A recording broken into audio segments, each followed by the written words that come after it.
E depois de muito debate e do apoio da sociedade brasileira, a PEC que institui a prisão em segunda instância ficou para 2020. Sobre isso a gente conversa agora com o presidente da Comissão Especial da Câmara que analisa essa proposta que estabelece a prisão após segunda instância, o deputado Marcelo Ramos, do PL do Amazonas. Deputado, como vai? Bom dia, obrigado pela participação, bom ouvi-lo aqui no Jornal da Manhã. Bom dia, Vitor. Bom dia, Adriana. Bom dia ao Rodrigo, que vai participar aí conosco também. E bom dia, principalmente, a todos os ouvintes da Jovem Pan. Ô, deputado, pela sensibilidade do senhor, é claro que a Câmara só vai retomar os trabalhos agora no ano que vem, em fevereiro, mas pelo andamento das articulações até agora, o senhor acredita que há votos suficientes para aprovar essa PEC? Como é que está o ânimo da Câmara dos Deputados em relação a isso? Quando nós tivemos o cuidado de apresentar uma PEC que não altera o artigo 5º da Constituição, que é o entendimento majoritário de que é cláusula pétrea, e também que não altera simplesmente uma lei complementar, como o Código de Processo Penal, nós ganhamos um apoiamento muito grande de um conjunto de deputados. E ao definir como texto base a PEC apresentada em 2011 pelo ex-ministro César Peluso, que estabelece a segunda instância para a prisão, mas muda o sistema processual brasileiro para que o trânsito em julgado no direito brasileiro passe para a segunda instância em todos os tipos de ação, isso consolidou uma maioria muito grande, ao ponto de nós termos aprovado na CCJ por 50 votos a 12 e com mesmo o PT não fazendo obstrução. Votou contra, mas não fez obstrução. Então, acho que nós vamos amadurecer o debate, que vai ser célere. Eu quero tranquilizar o povo brasileiro. Nós temos interesse de aprovar essa matéria, de entregar um sistema judiciário mais eficiente, mais confiável para o povo brasileiro, de combater a impunidade, de combater as injustiças. E eu quero crer que, no início aí já desse semestre, a gente conclui o processo de debate das audiências públicas e amadurece para o processo de votação na comissão. O presidente Rodrigo Maia tem sinalizado o interesse de levar a plenário no mês de abril. Nós vamos nos esforçar para isso. Ou seja, até abril, então, é possível que o texto já vá a plenário. Essa é a previsão. Esse será o esforço. Eu não gosto de ser refém de data. Quem acompanhou a minha presidência na comissão da reforma da Previdência viu isso. Em momento nenhum eu falei de data, de prazo final para conclusão, mas eu tenho um compromisso com a celeridade. Eu sou um entusiasta dessa proposta, que é uma verdadeira reforma do poder judiciário brasileiro, que combate a impunidade, combate a injustiça, como eu já disse. E sempre trabalho com os prazos indicados pelo presidente Rodrigo Maia, que é o nosso presidente da casa. Se ele está sinalizando abril, nós vamos trabalhar para abril. Acontece que o trabalho da comissão tem que ser coordenado com a garantia dos 308 votos do plenário. Eu acredito que essa proposta amadurecerá bastante cedo para que a gente possa votar na comissão e levar a plenário. Você, Constantino. Bom dia, deputado.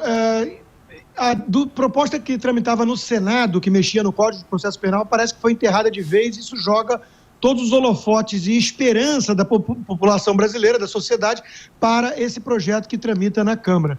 Eu quero saber do senhor se o senhor enxerga isso como algo positivo, ou seja, agora só tem essa esperança para reverter o estrago causado com a decisão do Supremo, e o fato de ser um ano eleitoral, isso ajuda ou isso prejudica a tramitação? Constantino, primeiro eu acho que a gente tem que entender o seguinte: ter clareza e reconhecer que há uma lacuna legislativa nesse tema. Não é normal que o Supremo mude o entendimento de um dispositivo constitucional, de uma cláusula pétrea da Constituição, 3 vezes num curto espaço de tempo. Significa que há e mais, 3 vezes, todas por maioria simples, todas por 6-5. Se não mudar alguma coisa no texto da lei ou no texto da Constituição, eu não tenho dúvida de que no final de 2020 vai mudar o entendimento de novo, porque vai trocar o quórum do Supremo. Então, o entendimento de um dispositivo constitucional não pode ficar sujeito às mudanças do quórum do Supremo Tribunal Federal. Isso é um absurdo em segurança jurídica. Em relação ao texto do Senado, eu já emiti minha posição, ela é pública.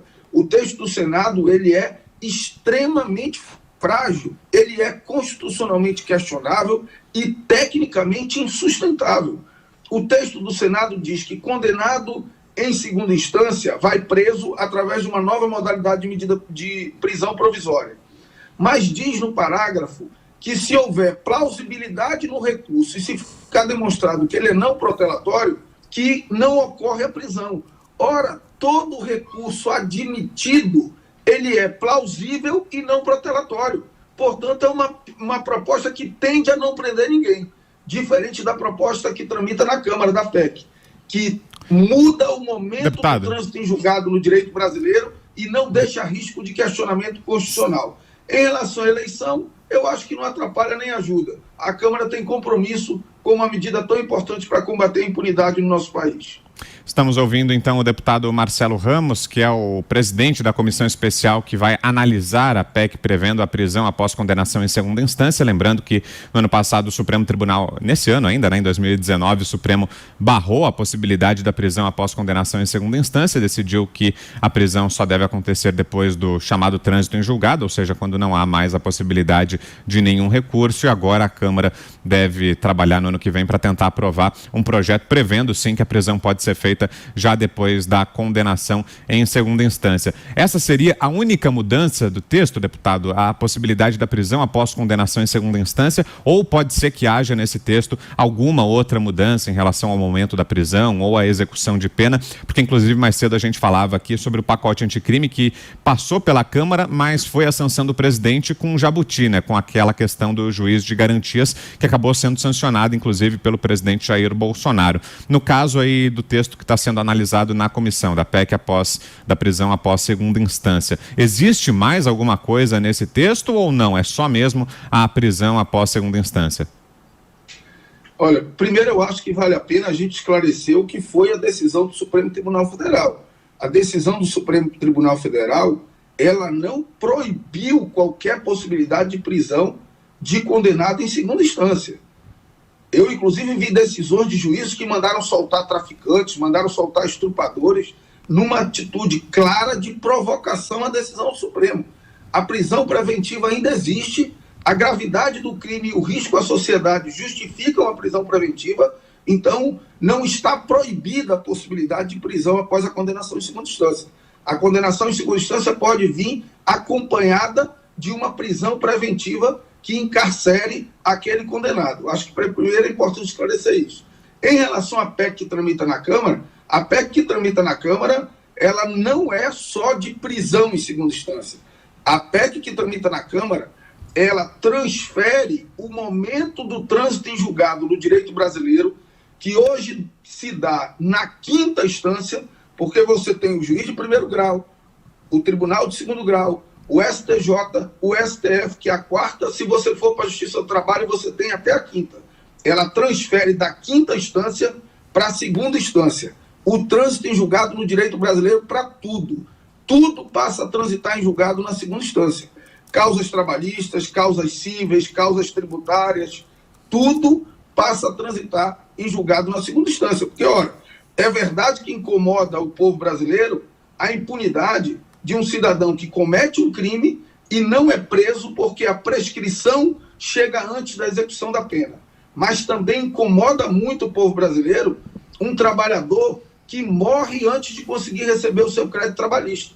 Incomoda muito o povo brasileiro o empresário que vai à falência antes de conseguir reaver um tributo cobrado indevidamente pelo Estado. Então, nós vamos fazer uma verdadeira reforma do sistema judiciário nacional e entregar ao Brasil um sistema judiciário mais sério que vai combater todo tipo de impunidade.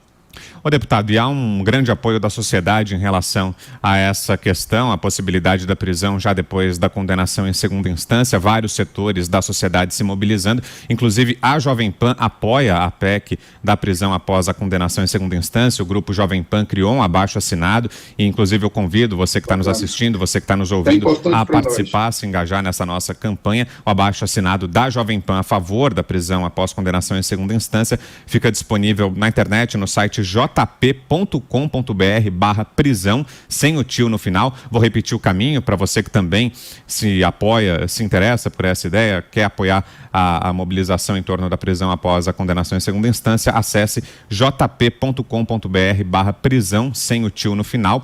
E na avaliação do senhor, deputado, essa pressão, essa mobilização da sociedade ajuda? É um estímulo para a aprovação desse texto? Vitor, eu acredito que a pressão democrática, como que faz, por exemplo, a Jovem Pan, ela é absolutamente legítima e contribui com o andamento do processo. O que não contribui são pressões fora da democracia, pressões que tentam constranger ou diminuir o papel do Poder Legislativo brasileiro. Tirando isso, que é exceção, pressões democráticas, como a Jovem Pan democraticamente exerce, contribui com o nosso trabalho, sensibiliza o conjunto dos deputados e nos permite ter a consciência de que nós estamos trabalhando por um assunto que é de interesse do povo brasileiro. Nós decidimos não fulanizar esse debate. Nós decidimos fazer um debate amplo com um objetivo: entregar ao país uma justiça mais célere, porque justiça mais célere é justiça que resgata a confiança da população das instituições. Não dá para você ter alguém que comete um crime hoje e vai começar a executar a pena daqui a 20 anos, ou que comete um crime hoje e não vai executar a pena nunca.